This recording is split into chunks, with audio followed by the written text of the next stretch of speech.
परम राधे सच्चिदानंद राधे घन राधे। प्रेमानंद स्वरूप नवनिभृत निकुंज महामहिम परम पावन श्री वृंदावन धाम। श्री वृंदावन धाम के लाडिले युगल सरकार प्राणाराध्य प्राण प्रिय श्री प्रिया प्रीतम जू, समस्त सहचरी वृंद, खग मृग पशु पंछी लता तरु, यमुना रस रानी रज रानी, समस्त ब्रजवासी परिकर। आयु प्रतिपल नष्ट हो रही है। हमारे जीवन की श्वासों की संख्या कम हो रही है। किसी समय अंत हो सकता है इस शरीर का। शरीर के अंत होने के पहले अनंत भगवान से अपनापन हो जाए। यदि हमें इस जन्म में भगवत प्राप्ति ना हुई तो इतना भजन हो जाना चाहिए कि अगला जो भी जन्म हो वो भक्ति परायण हो, भगवान के भजन में तन्मयता प्राप्त करने वाला हमें सहयोग मिले, ऐसी जगह जन्म हो। भगवत सेवा परायण, भगवत चिंतन परायण। यदि हम इस चूक को संभाल लें तो इसी जन्म में भगवत प्राप्ति हो जाएगी। हमारे चिंतन में कोई प्रिय न रह जाए प्रभु के सिवा। प्रभु के सिवा कोई प्रिय न रह जाए तो इसी जन्म में भगवत प्राप्ति हो जाएगी। इसी प्रियता को त्यागने के लिए भरत जी ने अपना राज्य, अपनी रानियां, अपने पुत्र सब कुछ त्याग दिया, पर प्रियता रह गई हिरण में तो अगला जन्म हिरण का हो गया। इसी जन्म में भगवत प्राप्ति करने के लिए हमारी प्रियता न शरीर में रह जाए, न शरीर के भोगों में रह जाए, न शरीर के संबंधियों में रह जाए। ये कसौटी है। अगर इस कसौटी में पास हो गए कि कोई ना अपना प्रिय है ना अप्रिय है तो इसी जन्म में आपका काम हो जाएगा। और यदि आप अभी प्रिय और अप्रिय, अपना और पराया, मैं और तैं, मोर और तोर, तो इसी का नाम माया है। मैं और मोर तोर तय माया, जेहि बस कीन्हे जीव निकाया। संपूर्ण चराचर जगत को ये मैं मोर तय तोर इसी ने बस में कर रखा है। इसी का नाम माया है, इसी का नाम भ्रम है। श्रीपाद प्रबोधानंद जी महाराज कह रहे हैं, आपकी आयु बिजली की तरह चपला है। आयुर्वितर्क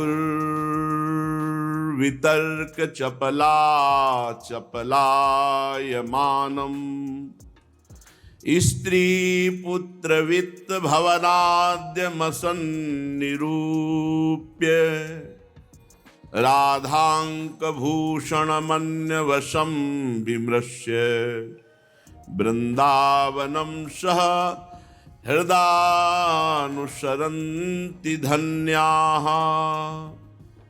हे भाई, तुम्हारी आयु बिजली की तरह चंचल चलायमान है, अर्थात किसी समय शरीर छूट सकता है। कारण कोई भी हो, वो काल ही है। वो काल किसी समय आपको नष्ट कर सकता है। इसलिए हे भाई, इस चंचल चपल आयु में प्रगट में हर दिशा में भय है। स्त्री, पुत्र, धन, मकान, परिवार, ये सब भयावह है, क्योंकि इसमें प्रियता हो जाती है और शरीर छोड़ते समय किसी न किसी प्रियता में मन अटकता है। फिर हम आवागमन के चक्र में फंस जाते हैं और हमारा साथ कोई देने वाला नहीं। यहाँ से जब शरीर छूटता है तो न स्त्री, न पुत्र, न मित्र, न माता, न पिता, न भाई, न बंधु, कोई साथ नहीं। अपना किया हुआ कर्म, शुभ अशुभ या भजन, वही आपके साथ जाएगा। राधे और राधे कोई साथ जाने राधे वाला राधे। नहीं। तो कह रहे हैं इस चंचल चपल आयु के भरोसे हम केवल धन कमाने में, भोग भोगने में अपना समय नष्ट कर रहे हैं, हमें पीड़ा नहीं हो रही। तो हे भाई, तुम बहुत अपनी हानि कर रहे हो। दसों दिशाओं में कहीं भागकर चले जाओ, कहीं भी तुम्हें शांति मिलने वाली नहीं जब तक प्रिया प्रीतम में चित्त नहीं जोड़ोगे। जब तक आनंद सिंधु श्यामा श्याम का नाम जप नहीं करोगे, श्यामा श्याम की आराधना नहीं करोगे, श्यामा श्याम के लिए अपना जीवन समर्पित नहीं करोगे, तब तक दसों दिशाओं में कहीं भी भागकर चले जाओ, ऊपर नीचे कहीं सब माया है। ये तुम्हें कहीं शांति लेने नहीं देगी। कोई भी माया में रमण करने वाला पुरुष ऐसा नहीं है जो शांत है। शांति तो प्रारंभ होती त्यागात शांति अनंतरम। जो मन से इस माया का त्याग कर देता है, तन भले गृहस्थी में रहे, तन भले संसार में रहे, सावई मनः कृष्ण पदारविंदयो, मन यदि श्री कृष्ण चरणारविंद में है तो जीवन सफल है, तो शांति है, सुख है। राधांक भूषण मन्यवशम विमृश्य, जो किशोरी जी जिनके अंक में विराजमान हैं वो श्री लालजू महाराज, लाडली लालजू, ये अनन्यता से बहुत जल्दी प्रसन्न होते हैं, अनन्यता से वशीभूत हो जाते हैं। राधांक भूषण मनन्य वशम विमृश्य,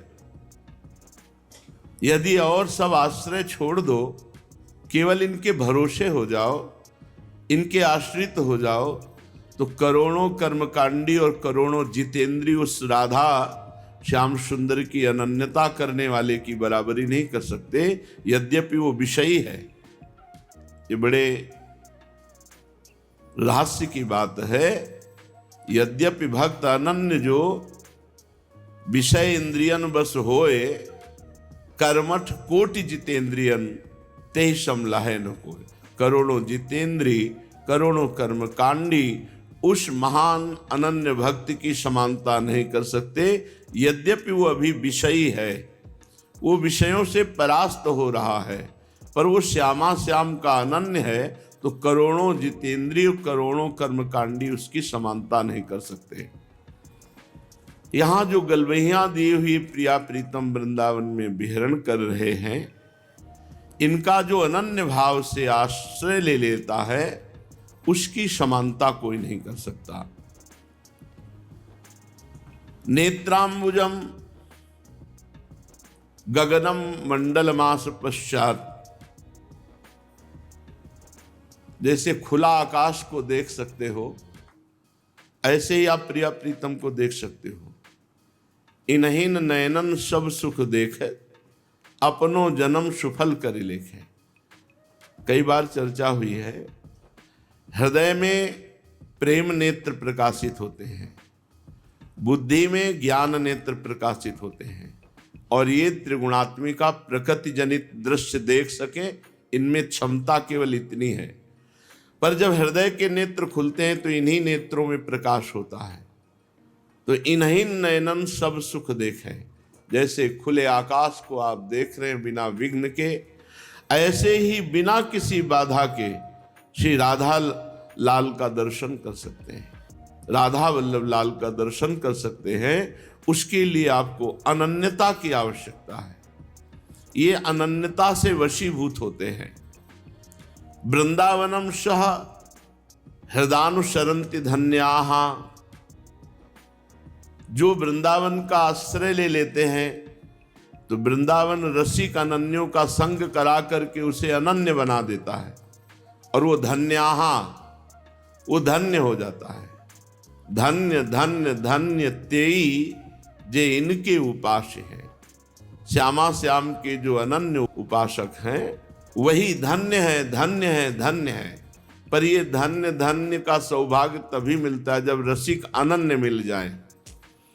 श्यामा श्याम के सिवा जिनके मन में, बुद्धि में, चित्त में, अहंकार में और कुछ नहीं है, शरीर की सारी चेष्टाएं श्यामा श्याम के लिए हैं, वाणी की सारी वक्तव्यता केवल श्यामा श्याम के लिए। ऐसे रसिक अनन्यों का संग हमारे हृदय में अनन्यता प्रकट कर देता है और श्यामा श्याम की अनन्यता श्यामा श्याम श्यामा श्याम को अधीन कर लेती है। जितनी जोर की अनन्यता उतना ही श्यामा श्याम की प्रियता आपके हृदय में आ जाएगी और प्रियता के वशीभूत हैं श्यामा श्याम। इसलिए हे भाई, आयु बहुत चपल है, कभी भी शरीर छूट सकता है। शरीर छूटने के पहले श्यामा श्याम के अनन्य हो जाओ और श्यामा श्याम की अनन्यता श्यामा श्याम का प्रेम प्रकाशित करती है और इसी प्रेम में श्यामा श्याम का दर्शन अनुभव होता है तो धन्य धन्य धन्य हो गया वो। श्रीपाद कह रहे हैं, नेमद दूराद वृंदावन मनु सकृद यस्य ही शिरः स वैकुंठ कुंठीकृत कठिन माये निवसति प्रविश्यै तदयोनो ज्वल मदन गोपाल वदनाम भुजम दृग्भ्याम पीतम तम ही खलु राधा कृपयति। जो वृंदावन वास करते हुए वृंदावन को प्रणाम करता है उसकी बात तो बहुत अलग हो गई, लेकिन जो नेमत दूराद दूर रहता है, बहुत दूर रहता है, पर नियम से रोज प्रातः सायं वृंदावन को प्रणाम करता है। प्रातः काल उठा और वृंदावन को प्रणाम किया, वृंदावन का चिंतन करते हुए शयन करने जा रहा है, वृंदावन को प्रणाम करके शयन कर रहा है। सकृद यस्य, यदि एक बार भी ऐसा कर ले तो कह रहे हैं, शिरः सा वैकुंठ कुंठीकृत कठिन माये निवसति।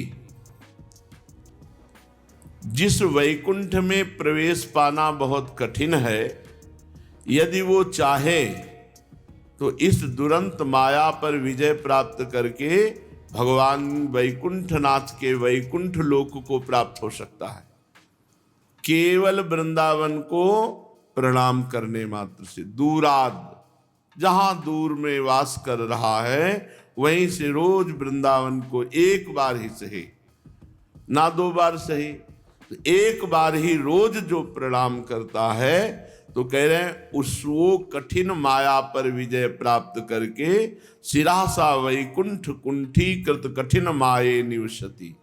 कठिन माया का जो आश्रय है, वास है, प्रभाव है, उसको नष्ट करके वो भगवान के धाम का वासी हो जाता है।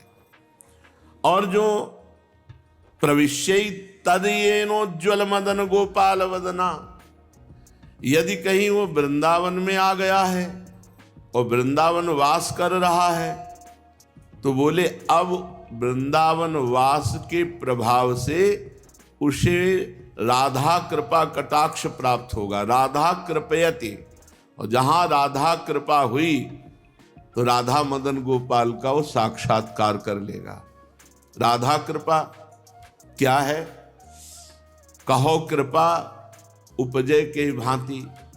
ये राधा कृपा किसके ऊपर उदय होती है? तो बोले रसिकन संग फिरो दिन राती। जब आप वृंदावन का आश्रय लेंगे, वास लेंगे, तो निश्चित ये कृपा होगी, किसी भगवत प्रेमी महात्मा का आश्रय मिल जाएगा। वो हमारा जीवन के पथ का बहुत बड़ा सहारा हो जाएगा।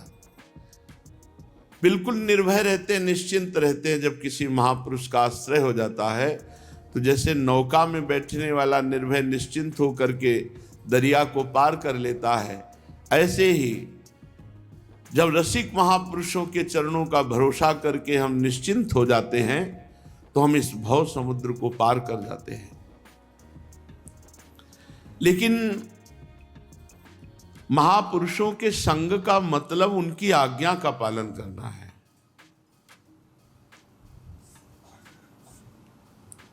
राधे उपासक राधे राधे जब राधे। दिनचर्या का जो गुरुजनों के द्वारा बनाई हुई दिनचर्या है उसका पालन नहीं करता, अपनी मनमानी करता है, तो उसका मन फिर भोगों की तरफ आकर्षित होता है, उसका मन फिर संसार की तरफ आकर्षित होता है।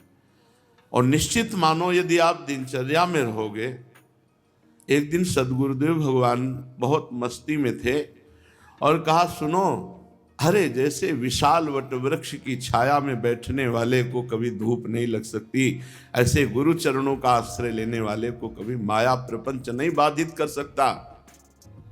अपने आप स्वाभाविक भजन बनता है, गुरु सानिध्य महाभजन है। ये जो आज्ञा का उल्लंघन करते हैं तो अपना बस तो है नहीं, अपना बस तो उसी के ऊपर है जो आज्ञा के पालन में बस वचनम करिष्ये तौमे, जी ऐसा करो जी, फिर उसे माया गिरा दे तो बता देना। हम कह रहे हैं दक्षिण चलो, वो चल रहे हैं उत्तर। पहले तो अपराध हो रहा है गुरु आज्ञा का उल्लंघन, और दूसरी बात, चित्त अगर प्रभु में नहीं लगाओगे तो दो ही जगह है, या तो प्रभु या प्रभु की माया। ये काम क्रोध लोभ मोह ये मार देंगे, मार देंगे। कुछ नहीं रखा है, कुछ नहीं, केवल ये मनोविलास है, मान जाओ। साधक जब गुरु आज्ञा में लगता है तो उसका चित्त स्वभाव, ये आन ही है समझो। जो गुरु आज्ञा में रहता माया स्पर्श नहीं कर सकती। ऐसे ही ये गुरु आज्ञा लक्ष्मण रेखा है, वो बिल्कुल साधारण आज्ञा हो तो भी आप उसे साधारण मत समझ लेना, अपनी बुद्धि मत लगाना। बिना ही विचार करी शुभ जानी। गुरु आज्ञा को बिना विचार करके करोगे तो भी वो आपका परम मंगल कर देगी। मान जाओ, प्रार्थना मान जाओ। हमारी बताई हुई दिनचर्या में चलो, अगर तुम्हारा मन तुम्हें माया में फंसा दे तो हमें बता देना। समय ही नहीं है, दिनचर्या वाले साधक को समय ही नहीं है। रूखा सूखा पाओ, बहुत आनंद में डूब जाओगे। हरि गुरु जो इच्छा करी हो मन माही, प्रभु प्रसाद कछ दुर्लभ नहीं। हमारी ही प्रभु की सब माया है, भोगो जाओ, जो भोगना है, जहां जाना है, जैसे जीना है जियो। जब फिर लौट के आओगे तो फिर गुरु हरि वैसे ही कृपा करेंगे। भ्रमित हो लो, अगर कहा मान लो तो बच जाओगे। कितने दिन जवान रहोगे, कितने दिन निरोग रहोगे, कितने दिन तुम्हें कोई प्यार करेगा और कितने दिन जियोगे, इस पर विचार करना। कोई भी उपासक हो, इस पर विचार करना, कितने दिन जवान रहोगे। हमारे प्रश्न लिख लो, कितने दिन तुम स्वस्थ रहोगे, कितने दिन तुम भोग भोगोगे और कितने दिन तुम जियोगे। और जीने की जहां सीमा खत्म हुई, फिर ये जो सौभाग्य मिला था ये फिर नहीं मिलने वाला। अन्य योनियों में ये सौभाग्य मिलने वाला। अपने मन को संभाल करके कम से कम सद प्यार को तो समझ जाओ। छलिया झूठा कपटी संसार, इसके प्यार के लिए सद प्यार को, भगवत प्यार को ठुकरा कर और भ्रमण माया में करना, ये बहुत दुर्गति का कारण है। श्रीधाम वृंदावन इतना समर्थ है, एक बार रोज प्रणाम करे वृंदावन को तो कह रहे हैं वो वैकुंठ का अधिकारी हो जाता है, माया पर विजय प्राप्त करके। ये रुपया निश्चित, ये माता पिता परिवार के ये न समझे कि रुपया दे के हम बच्चों को सुखी कर देंगे। अगर ऐसा रुपया से सब सुख होता तो बड़े बड़े जो धनी मानी हैं ये सब सुख में डूबते होते। आपको पता नहीं है, कोई एक सरा नहीं है कि हम आपको ऐसा करके हृदय दिखा दें। जितने धनी मानी हैं सब अंदर से जलते रहते हैं, जो भगवान से विमुख हैं। जो भगवान से विमुख है, चाहे असंख्यो रुपया हो। तुम क्या समझते हो, पूर्व पुण्य से आज अरबों रुपया हो गया है, लेकिन आज का जीवन क्या है? कितना नाम जप करते हैं, कितना दैन्य है, कितना भगवद आराधना है। ये जो दान पुण्य होता है ना बड़ों बड़ों का, ये दिखावे के लिए होता है, तुरंत खत्म हो जाता है। जहां समाचार में पड़ा, जहां पोस्टर बैनर लगे, जहां लाखों कानों में वो पुण्य शब्द गया कि 50,000 ब्राह्मणों का भोजन हुआ, गया, एक का भी फल नहीं मिलेगा। जो कानों में गया सबके सब पुण्य खत्म। ये पुण्य एकत्रित कर पाते हैं क्या? वो भगवत प्राप्ति के लिए कुछ कर रहे हैं क्या? नहीं। इसलिए होश में बहुत बढ़िया मार्ग मिला है। अपने तो बीज बो रहे हैं हरि नाम का, राधा नाम का, पकड़ पाओ पकड़ पाओ, नहीं तो बाजार है रोज नहीं खुली रहेगी। रोज नहीं खुली रहेगी। समय है, लूट लो। कोई नहीं प्यार करेगा तुम्हें, छल करेगा, कपट करेगा, शोषण करेगा तुम्हारा। यहां कोई प्यार करने वाला नहीं है। सिर्फ तुम्हारी श्वासें खत्म करने के लिए माया नौटंकी कर रही। अगर आप इस माया के नाटक से बचना चाहते हैं तो नाटकाधीश हैं भगवान, नाटकाधीश है राधा वल्लभ लाल। जगन नाटक वैभवा, ये उन्हीं का नाटक है। उन्हीं की शरण में हो जाओ। केवल भेष बदल लेने से कोई शरणागत नहीं हो जाता। केवल मंत्र ले लेने से कोई भगवत प्राप्ति नहीं हो जाती। जो मंत्र मिला है निरंतर मंत्र जप करो, जो वेश मिला है उसकी मर्यादा में चलो। कुर्वन्नैव वृथाग्रहं क्वचिदपि द्वैत्र मायामये। ये माया के द्वारा रचे हुए जादू के खिलौने हैं। कुर्वन्नैव वृथाग्रहं, वृथा आग्रह मत करो। केवल एकमात्र तुम्हारे जीवन को भुलावे में डालने के लिए सब माया का यह नाटक है। कुर्वन्नैव वृथाग्रहं क्वचिदपि द्वैतेत्र मायामय। कहते हैं एकांत में जब बैठो तो अपने ठाकुर जी के सामने ताली ही बजा लो। ताली बजा के गाना, आज निकुंज मंजू में खेलत नवल किशोर नवीन। देखो रोना ना आ जाए तो कहना। एक पद पूरा नहीं हो पाता और शिथिलता पूरे जीवन की जो साधना में नहीं आई वो एक पद में आ जाती। भाई ये वो पद है चतुरासी जी के। प्रियालाल सामने विराजमान है, आप गाओ। स्वस्थ शरीर घंटा 2 घंटा गाओ। देखो आपको पसीना चुआओ, गले की नसें फूल जाएं, ऐसे जोर जोर से। अपनी व्यवस्था, पैसा, खान पान, ये वो बल होता है जो भगवान का बल नहीं आने देता। हम तो भाग्यशाली उपासक उसको समझते हैं जिसको प्रारंभ में कभी कोई आश्रय न मिला हो और वर्षों भटक भटक कर कष्ट सहकर भगवान का आश्रय पुष्ट हुआ हो, तब वो धन्य हो जाता है। या फिर आश्रित हुआ हो तो पूरा आश्रय। ये बीच वाले ऐसे न वैसे रहे मजरेढो पाछलियो जो करी निर्भाषित, कि अरे इतने सुख सिंधु में बैठकर ये सुख की तरफ पीठ करके दुख की तरफ मुख कर रहा है। कैसे समझाया जाए, कैसे समझाया जाए। अपने को शरीर समझ रहे हैं, अपने को भोग सुख की लालसा रहे, अपने को नाना प्रकार से सजाना चाहते हैं। अरे सजाओ ठाकुर को, ठाकुर को सजाओ और उनके सजे हुए श्रृंगार को देखकर रो। मेरा कितना सुंदर ठाकुर है, मेरे कितने सुंदर प्रियाजन है। इसलिए हे भाई, सबसे प्रार्थना है, अगर मन आप प्रभु में लगा सकते हो तो इसी मानव देह में लगा सकते हो। यही अवसर है। ये पापाचरण बंद कर दो, ये इधर उधर सोचना बंद कर दो, ये रुपए का बल रखना बंद कर दो। अरे कभी अपने प्रभु के लिए नहीं सोचा कि अच्छे अच्छे कपड़े प्रभु को पहनाऊं, अच्छे अच्छे, अगर बहुत पैसा है तो आभूषण पहनाऊं, अच्छा अच्छा भोग लगाऊं, उनके सामने नाचूं, उनको पद सुनाऊं, उनके सामने रोऊं, उनके सामने बैठकर जप करूं।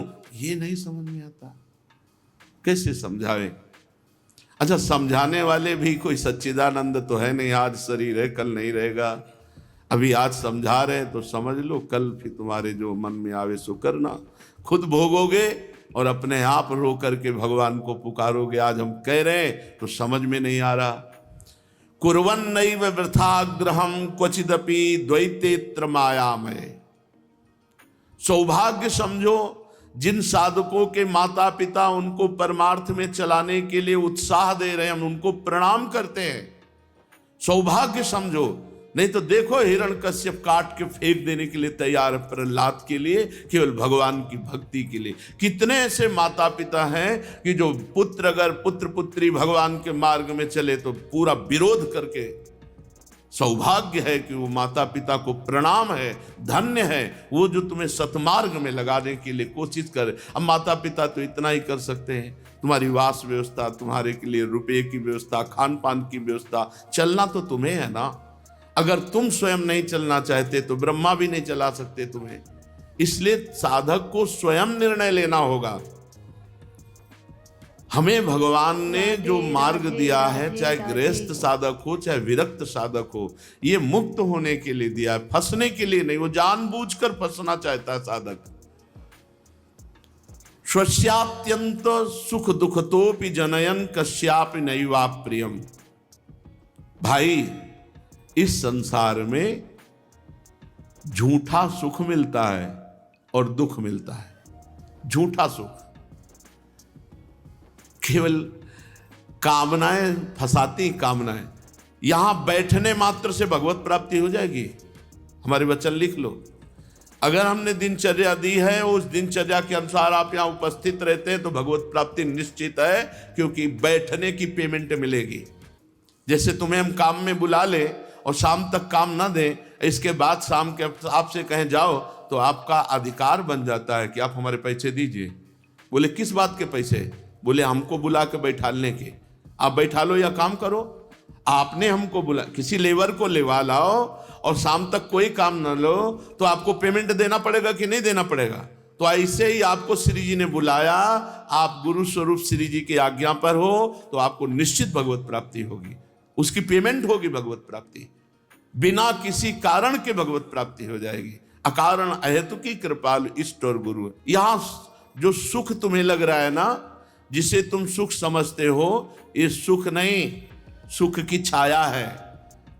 समझ पड़ती नहीं, ये गिरधर की माया है। सुख भी यहां दुख रूप ही है। अरे अनन्यता श्री जी की कर लो। अनन्यता मात्र से लाडली लाल जी जाते हैं। इसलिए श्रीपाद समझा रहे, संत जन समझा रहे, मान लो मान लो। नहीं मानोगे तो मान जाओगे अपने आप। काल, काल माने समय, समय सब मनवा देगा। क्या करो? बोले नित्यांतर मुख दृष्टि रेक। एकमात्र दृष्टि को अंतर्मुख करो। ये जो बाहर भगा रहे हो दृष्टि, बाहर सुख नहीं है, बाहर परमात्मा की खोज नहीं है, बाहर सुख नहीं, बाहर रस नहीं, रस है अंतर में। जिसको देखो बाहर भागा घूम रहा है। अगर परमात्मा की प्राप्ति करनी है तो परमात्मा अंतर्दृष्टि से मिलता है, बाहर दृष्टि से नहीं। सर्वात्मना न विसजेत बहिरिंद्रियाणि। इंद्रियों को बहिर्मुख मत होने दो। ये जितने बहिर्मुख हैं ये सब भोग रहे हैं, नाना प्रकार के क्लेश भोग रहे हैं। बहिर्मुख ना तो भगवान की प्राप्ति है और ना सुख की प्राप्ति है। अंतर्मुख होने पर, अंतर्मुख होना ही नहीं जानते, साधना को समझ ही नहीं रहे हैं, अपने अब ललचाते हैं। काश शरीर स्वस्थ होता, पूरी रात पद्मासन लगाकर भजन करते। काश शरीर स्वस्थ होता, दौड़ करके 45 मिनट में वृंदावन की परिक्रमा लगाई है। आज ऐसी स्थिति, हम जोर से बोलना चाहते हैं तो बोलने की हिम्मत नहीं। आज समय जब घेर लिया करके तो एक एक कष्टों की भरमार पड़ी है। लेकिन जय हो श्री जी की, उनकी कृपा की जय हो। ऐसी स्थिति में भी हमें सत्संग बोलने का सौभाग्य दे रही, हमें हमारी दिनचर्या पूरी करवा रही है। आपका शरीर स्वस्थ है तो तुम्हें भोग सुहाई दे रहा है। ऐसा नहीं लग रहा कि आसन में बैठ करके 2 घंटे जप करें, 4 घंटे जप करें। अरे बच जाओगे, अभी भजन कर लो, बच जाओगे। अगर भजन से विमुख हुए तो कोई नहीं बचा पाएगा। वो दुर्गति आएगी कि ना माता पिता रहेंगे ना गुरु रहेंगे, ये सब नाशवान शरीर हैं। फिर तुम्हें अकेले भोगना पड़ेगा। अभी समय है, भजन कर लो। नित्यांतर मुख दृष्टि रेक रसधी श्री राधिका कृष्णयो। अंतर्दृष्टि में हर समय, अंतर्दृष्टि अंदर चल रहा है। राधा वल्लभ श्री हरिवंश, राधा वल्लभ श्री हरिवंश, राधा वल्लभ श्री हरिवंश, हम सुन रहे हैं उसे। यह अंतर्दृष्टि। भाव में अपने ही ठाकुर जो विराजमान है, भाव में उनको श्रृंगारित कर रहे हैं, भोग लगा रहे हैं, दुलार कर रहे हैं। कैसे बताए? आप जैसी भावना करोगे ठाकुर जी वैसे। आप 2 बार भोजन पा लेते हो अपने ठाकुर को, कई बार भोग लगाते हो? अरे लगो लगो, हम कुछ शब्द नहीं हैं जिनको हम कह सके। ठाकुर जी को अगर प्रगट देखते हो ना तो राधे वैसे ही राधे राधे कल राधे। अपने राधा पीर जी